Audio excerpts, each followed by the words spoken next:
வணக்கம் மக்களை, இந்த வீடியோவில் நம்ம ஒரு சோகமான செய்தி தான் பார்க்க போகிறோம். 16 வயதில் தமிழில் அறிமுகம், ஷாருக்கான் முதல் பட கதாநாயகி. 19 வயதில் மரணம். யார் இந்த திவ்யா பாரதி? இணையதளத்தில் வைரலாகும் செய்தி. வாங்க என்ன தகவல், என்ன செய்தின்னு இந்த வீடியோவில் விரிவாக பார்க்கலாம்.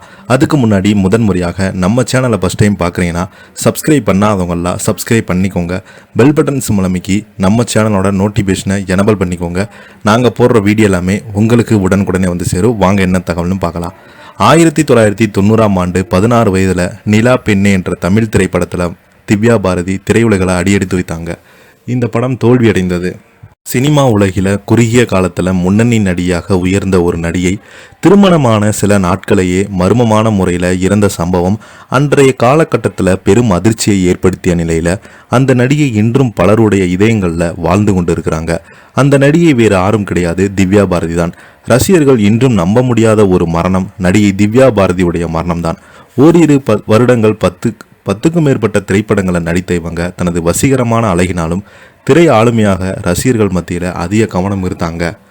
அந்த காலகட்டத்தில் அதிக சம்பளம் வாங்கும் நடிகைகளில் ஒருவராக திகழ்ந்த இவங்க தனது 19 வயதில் மரணம் அடைந்தாங்க.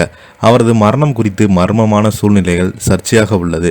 1990ஆம் ஆண்டு 16 வயதில் நிலா பெண்ணே என்ற தமிழ் திரைப்படத்தில் திவ்யா பாரதி திரையுலகில் அடியெடுத்து வைத்தாங்க. இந்த படம் தோல்வியடைந்தாலும் அதே ஆண்டில் வெளியான தெலுங்கு படமான பெபிலி ராஜா மாபெரும் வெற்றி பெற்றதால் திவ்யா பாரதிக்கு தெலுங்குல முன்னணி நடிகை என்ற அந்தஸ்து பெற்றது.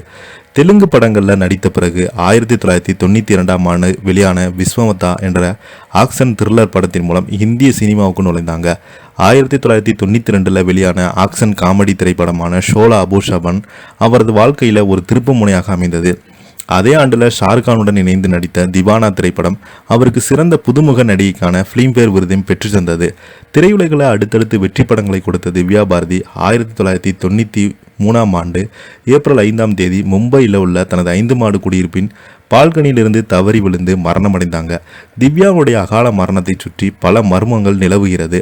விபத்து நடந்த அன்று பிளாட்டில் இருந்தவர்கள் கூறும்போது சென்னையில் ஒரு படப்பிடிப்பை முடித்துவிட்டு திவ்யா பாரதி வரவிருக்கும் அந்தலோன் படத்திற்கு ஃபேஷன் டிசைன் நீதா லுலுவை தனது வீட்டிற்கு சந்திக்க திட்டமிட்டிருந்தாங்க. நீதியாக அவங்க கணவர் ஷியாமும் வந்திருந்தாங்க.